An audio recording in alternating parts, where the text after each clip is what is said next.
हम पढ़ रहे हैं कक्षा 10 का नया सिलेबस नई किताब के अनुसार 2024 और 25 के अनुसार, जिसके अंदर हम पढ़ रहे हैं प्यारा चैप्टर नंबर 3 दो चर वाले रैखिक समीकरण, जिसके अंदर हमने प्यारे साथियों इससे पहले क्वेश्चन नंबर 5 तक सॉल्यूशन कर लिए। आज हम करने वाले हैं क्वेश्चन नंबर 6 और क्वेश्चन नंबर 7। इसी के साथ इस एक्सरसाइज को फिनिश करने वाले हैं। बड़ा ही मज़ा आने वाला है, बड़ा ही इंटरेस्टेड वीडियो को और आपको एक एक चीज़ समझाते हुए चलूँगा, तो आपको बिल्कुल भी फिक्र करने की आवश्यकता नहीं है। तो चलिए साथियों, क्वेश्चन नंबर 6 क्या है, चलिए समझते हैं। एक रैखिक समीकरण 2x + 3y - 8 = 0 दी गई है। दो चरों में एक और ऐसी रैखिक समीकरण लिखिए ताकि प्राप्त युग्म का ज्यामितीय निरूपण जैसा हो कि ताकि प्रतिच्छेद रेखा हो, ताकि समांतर रेखा हो या फिर समपाती रेखा हो। क्वेश्चन को ध्यान से समझो साथियों। क्वेश्चन क्या कहता है? क्वेश्चन ने साफ साफ बोला है कि आपको एक रैखिक समीकरण तो दी गई है, ठीक है। एक रैखिक समीकरण को आपको खुद की तरफ लिखनी है ताकि ये तीनों कंडीशन है वो सेटिस्फाई हो सके। यानी वो रेखा प्रतिच्छेदी रेखा हो तब कौन सी इक्वेशन होगी, और समांतर रेखा होगी तब कौन सी होगी, और समपाती रेखा होगी तब कौन सी होगी। थोड़ा सा ध्यान लगाना है, वैसे हम अच्छे से कर सकते हैं इस क्वेश्चन को, ठीक है। चलिए समझते हैं। तो सबसे पहले देखिए साथियों, इक्वेशन क्या दी हमें, इसको देखो। इक्वेशन दे रखी है 2x + 3y - 8। एक इक्वेशन ये दे रखी है।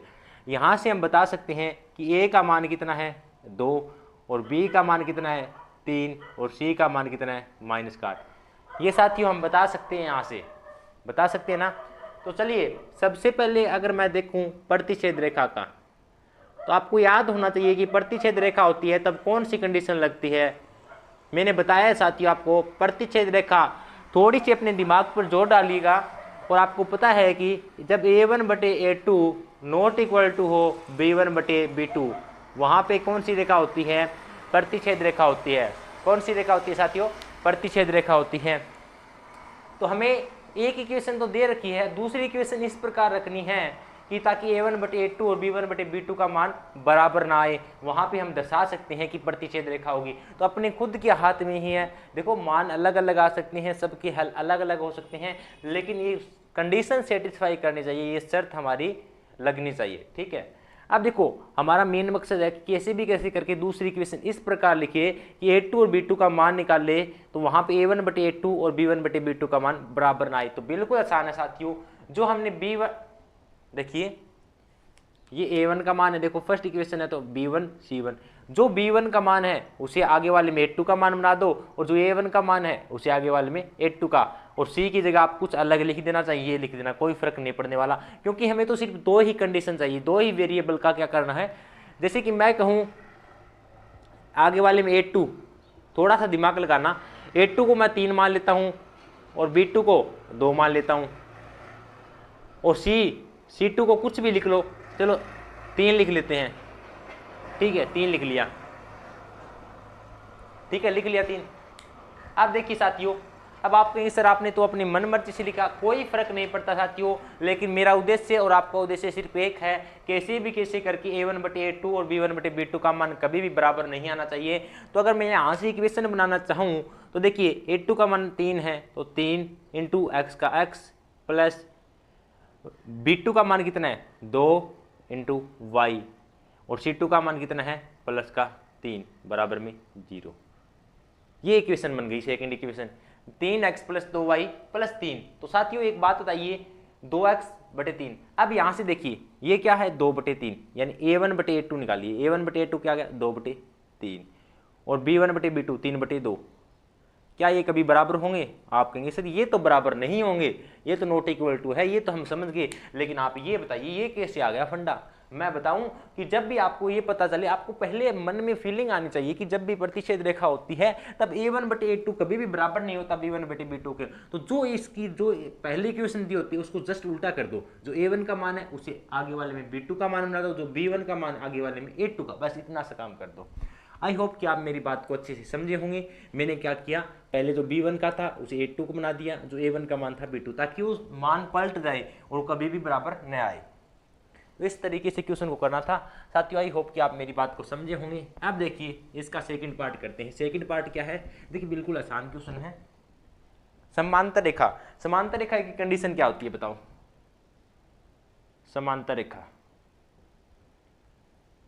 समांतर रेखा की कंडीशन। आप कहेंगे सर समांतर रेखा की कंडीशन तो क्या होती है बताओ? जहाँ पे A1 बटे A2 बराबर हो B1 बटे B2 के, लेकिन नॉट इक्वल टू हो C1 बटे C2 के। यही होती है साथियों, यही होता है A1 बटे A2, B1 बटे B2 और C1 बटे C2। तो अब कैसे करें? अब यहाँ कोई एक बात तो है, कैसे भी कैसे करके इसको एक बार रब करो, ठीक है। यहाँ एक इक्वेशन दे रखी है, दूसरी इक्वेशन इस प्रकार माननी है ताकि उसका A1 बटे A2 और B1 बटे B2 तो बराबर आए, लेकिन C1 बटे C2 का मान बराबर ना आए। तो देखिए मुझे A1 का मान पता है, B1 का मान पता है, C1 का मान पता है, तो मैं क्या कर सकता हूँ बताइए? एक बात बताइए, इसका दुगना कर दो। यहाँ पे 3 है, यहाँ पे 2 है, ठीक है। इसको 3 से गुणा कर दो और इसको 2 से, यानी उल्टा गुणा कर दो। कहने का मतलब इक्वेशन क्या है? 2x प्लस 3y माइनस 8 है बराबर 0 है। तो इसको इस टर्म को तो इस 3 से गुणा कर दो और इस वाले टर्म को इस 2 से गुणा कर दो, ताकि क्या हो जाएगी? दोनों उल्टे हो जाएंगे। और उल्टे होने के लिए ट्रिक समझो मेरी बात ध्यान से। देखो मैं कह रहा हूँ इस पूरे की इतनी चीज को किससे गुणा कर दो? किससे गुणा कर दो? 3 से। और इससे किससे गुणा कर दो? 2 से, ठीक है, ताकि वो हमारा मान आए वो बिल्कुल एक्यूरेट आए। मेरी बात को समझो साथियों। जैसे कि मैं कहूँ पहले इसको 2 है, इसको 3 से गुणा करेंगे तो 6x, प्लस है तो प्लस, इसको किससे गुणा करेंगे? इसको 3 से गुणा कर दी, 3 तिया 9y, और माइनस 8 है, इसको क्या करें? यहाँ पे आप अपनी मन मर्जी से लिख देना। चलो क्या लिखे? माइनस का 5 लिख देते हैं, ठीक है। समझे मेरी बात? अब देखिए आपको पता है ये कंडीशन लगनी चाहिए। हमने इक्वेशन तो बना ली कि 6x प्लस 9y माइनस 5 बराबर 0, पर ये आई कैसे? इसको सेटिस्फाई करके तो देखिए कि यह लगती है नहीं। तो A1 का मान 2, A2 का मान 6, यानी 2 बटे 6 बराबर 3 बटे 9, यानी B1 और B2 3 बटे 9। C1 का मान कितना है? माइनस का 8 और C2 का मान माइनस का 5। अब देखिए 2 एकम 2, 2 तिया 6, 3 एकम 3, 3 तिया 9, ये माइनस से माइनस कैंसिल, क्या बचा? 1/3 बराबर है 1/3 के, लेकिन 8/5 कभी भी इन दोनों के बराबर नहीं होगा। और हमें यही दर्शाना था कि A1/A2 तो बराबर हो B1/B2 के, लेकिन नॉट इक्वल टू C1/C2 के, अर्थात हमारी जो इक्वेशन है वो बिल्कुल राइट है और यही इसका आंसर हो जाएगा। बनाने को तो साथियों आप बहुत सारी इक्वेशन बना सकते हैं, लेकिन आपको एक ऐसी इक्वेशन लिखनी है। वैसे अगर आप इक्वेशन इसका आंसर मिलाए ना तो आपकी टीचर आपको कुछ अलग समझाएंगे, मैं आपको अलग समझाऊंगा, लेकिन है दोनों ही आंसर ठीक। दोनों आंसर इसलिए ठीक है क्योंकि जो हमारी सेटिस्फाई यानी शर्त सही होनी चाहिए। आप भी अपनी मर्जी से, इसे मैंने 2 से गुणा किया, इसे 3 से गुणा किया, ठीक है, और इसे भी 3 से गुणा किया है, ठीक है। आप अपनी मर्जी से और भी संख्या से क्या कर सकते हैं? गुणा कर सकते हैं, लेकिन मैंने आपको आसान भाषा में समझाने का प्रयास किया, ठीक है साथियों। इसका पार्ट नंबर 3 करते हैं। पार्ट नंबर 3 क्या है? कौन सी रेखा हो? जब संपाती रेखा। संपाती रेखा के लिए शर्त क्या होती है साथियों? संपाती रेखा, संपाती रेखा के लिए शर्त होती है, बिल्कुल आसान है, A1/A2 बराबर हो B1/B2 बराबर हो C1/C2, ये तो आसान है।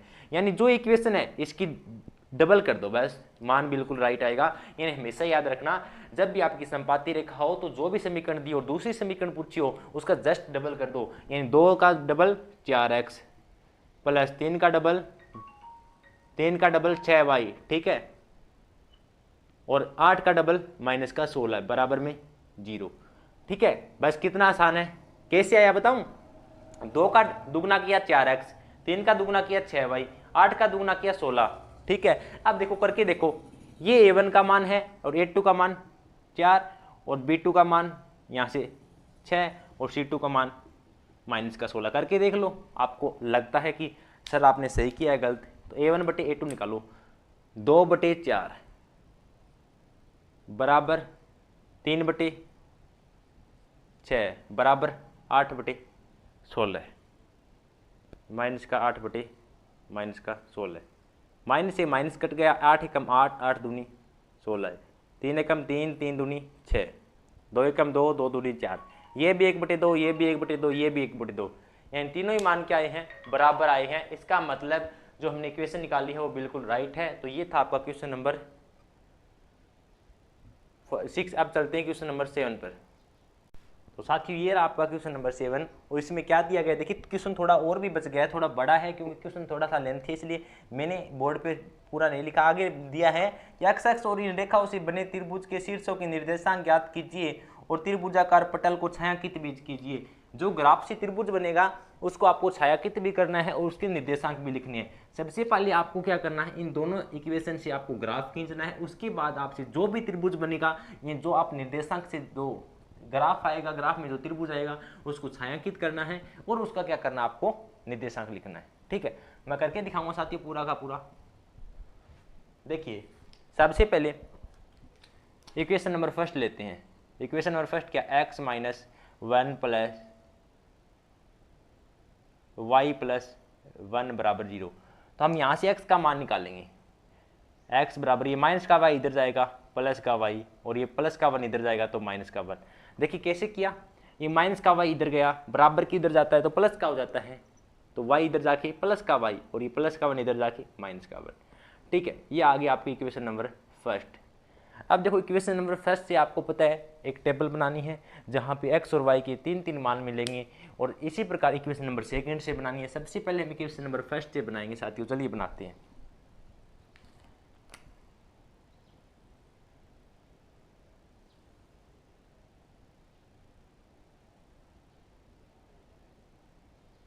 x y, ठीक है। अब देखिए साथियों सबसे पहले क्या करते हैं, इक्वेशन को उठा लो जिससे आपको बनाना है। इक्वेशन क्या है, x माइनस वाई, एक्स बराबर y माइनस 1। ठीक है, आपको क्या करना है, y के अलग अलग मान रखने हैं, y के अलग अलग मान रखने हैं, x के आपको अलग अलग मान रखेंगे। सबसे पहले मैं कहूँ कि y बराबर 1 रखने पर, अगर मैं y का मान 1 रखूँ तो x बराबर y की जगह 1 रखूँगा तो 1 में से 1 जाएगा 0। x बराबर कितना आएगा, y बराबर मैंने क्या रखा, 1 रखा, x बराबर मुझे 0 मिला।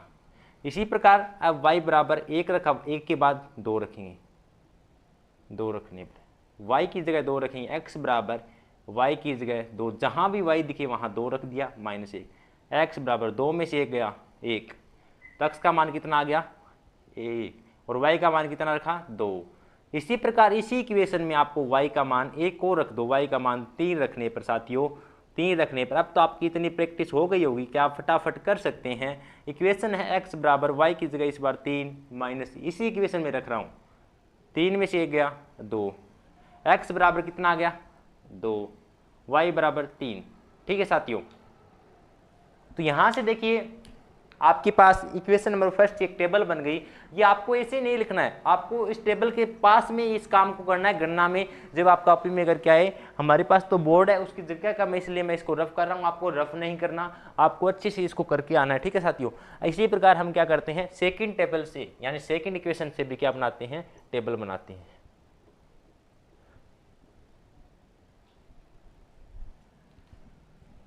सेकेंड इक्वेशन क्या है, 3x प्लस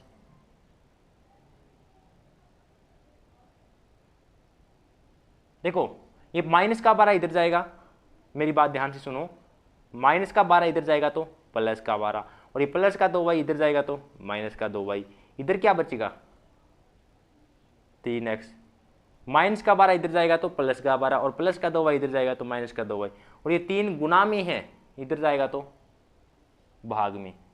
आपको क्या करना है, हमेशा याद रखना साथियों, आपको इक्वेशन में इस तरीके से x का मान निकालना है ताकि आप y का मान रखें तो x का मान, आप चाहें तो y को एक साइड रख सकते हैं, x को अंदर रख सकते हैं, मान दोनों से एक आएगा। लेकिन आपको हमेशा के लिए एक बात यही रखनी है कि हमेशा हमको x को एक साइड लेके आना है। ठीक है, दोनों इक्वेशन में x को एक साइड लेके आना है।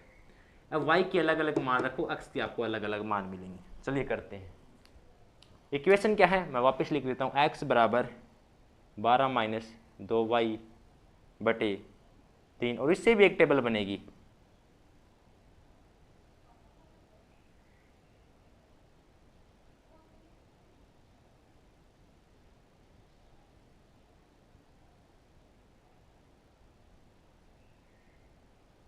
ठीक है साथियों, x और y के 3 अलग अलग मान मिलेंगे, और इस इक्वेशन से हम y के अलग अलग मान रखेंगे। सबसे पहले मैं कहूँ कि y का मान क्या रखूँ, y का मान 0 रखने पर, y की जगह 0 रखो, y की जगह 0 रखेंगे तो इक्वेशन क्या, x बराबर 12 माइनस 2 इंटू वाई की जगह 0 बटे 3।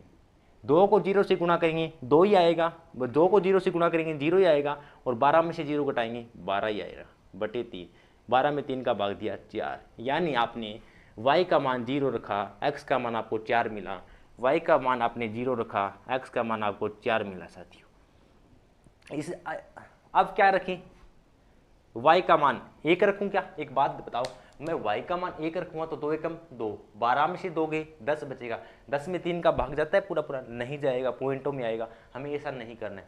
y का मान 2 से आगे एक रखा, फिर 2 रखेंगे, 2 दूनी 4, 12 में से 4 जाएगा 8, 8 में 3 का भाग नहीं जाता, फिर क्या रखे 3, 3 दूनी 6, चलो क्या रखें 3, 3 दूनी 6, तो y का मान क्या रखते हैं 6, 3 रखते हैं, y बराबर 3 रख रहे,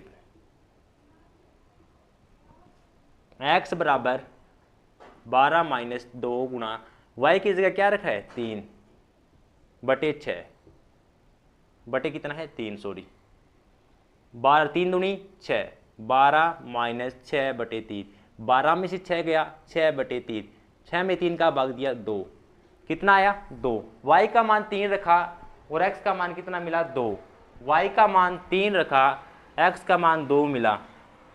ठीक है साथियों, इसी प्रकार y का मान 4 रखूँगा तो 4 दूनी 8, फिर भाग नहीं जाएगा साथियों, फिर क्या रखूँ 5 रखूँगा तो फिर भी नहीं जाएगा,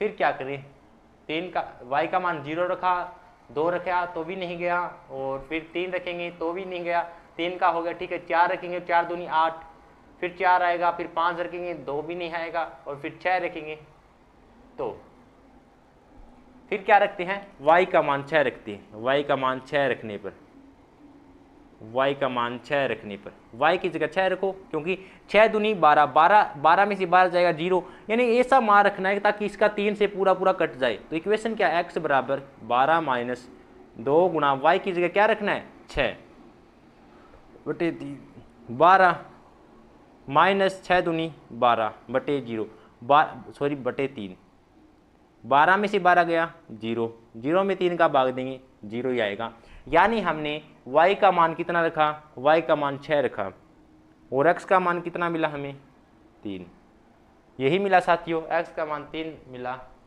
ठीक है, इस तरीके से हमने क्या किया, दोनों ही इक्वेशन से अलग अलग टेबल बना लिए साथियों। अब हमें इसका ग्राफ खींचना है, क्या खींचना है, ग्राफ खींचेंगे। अब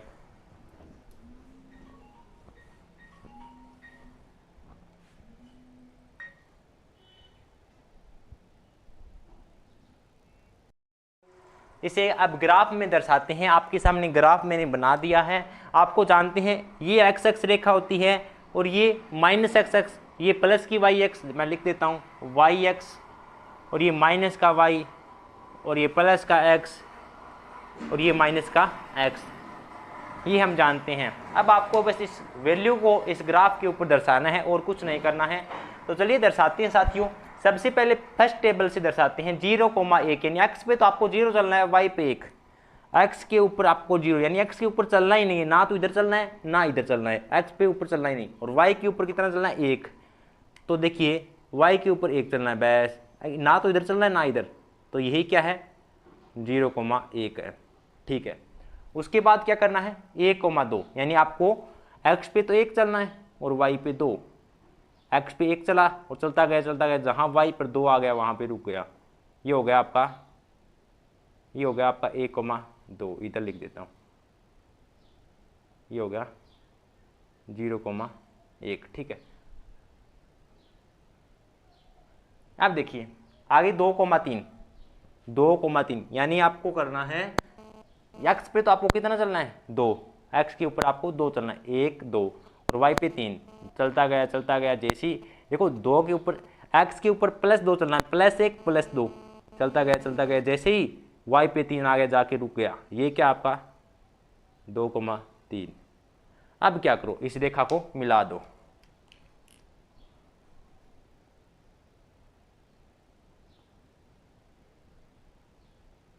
ठीक है, इस रेखा को मैंने मिला दिया। ठीक है, और ये जो रेखा आई है वो कौन सी टेबल, कौन सी इक्वेशन से आई है, इस इक्वेशन के ऊपर, इस रेखा के ऊपर लिख देना कि इक्वेशन नंबर फर्स्ट यानी x बराबर y माइनस 1 की ये रेखा है। ठीक है, अब सेकंड टेबल से इसकी वैल्यू दर्शाते हैं, क्या है 4,0 यानी x के ऊपर 4 चलना है, x के ऊपर 4 ये रहा, और y पे चलना ही नहीं है। देखो y का मान तो 0 यानी y ऊपर या नीचे होता है, y पे तो कुछ चलना ही नहीं है, सिर्फ x पे 4 चलना है। तो ये क्या है 4,0। ठीक है, फिर 2,3 y x पे आपको कितना चलना है 2 और y पे कितना चलना है 3 और ये रहा 2,3। ठीक है, उसके बाद आपको क्या करना है 3,6 आपको इस पे 3 चलना है और y पे कितना चलना है 6, 3 पे चलता गया 3,6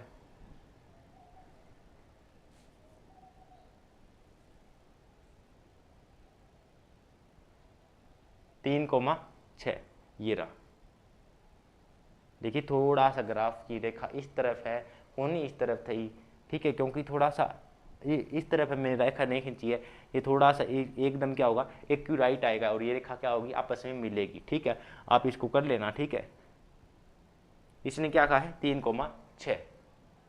ठीक है, एक्स पे आपको 3 चलना था 1 2 3 और वाई पे कितना चलना था आपको 6। ठीक है, अब इस रेखा को मिला दो। देखिए ये हमारा सही नहीं आ रहा, ये थोड़ा सा इधर आना चाहिए, रेखा था ऐसे सीधी होनी चाहिए थी। ठीक है, मैंने बोर्ड पे बनाते समय थोड़ी सी लाइन टेढ़ी कर दी है, आप मिलाएंगे तो आपको इस प्रकार मिलेगी। ठीक है, रेखा किस प्रकार मिलेगी, इस प्रकार। ठीक है, और ये आपके पास सेकंड इक्वेशन से आ गई जो रेखा आई है, ये थोड़ा सा इधर आएगा निर्देशांक। ठीक है साथियों, इसके लिए माफ़ी चाहूँगा, इसके लिए माफ़ी चाहूँगा। तो अब देखिए साथियों,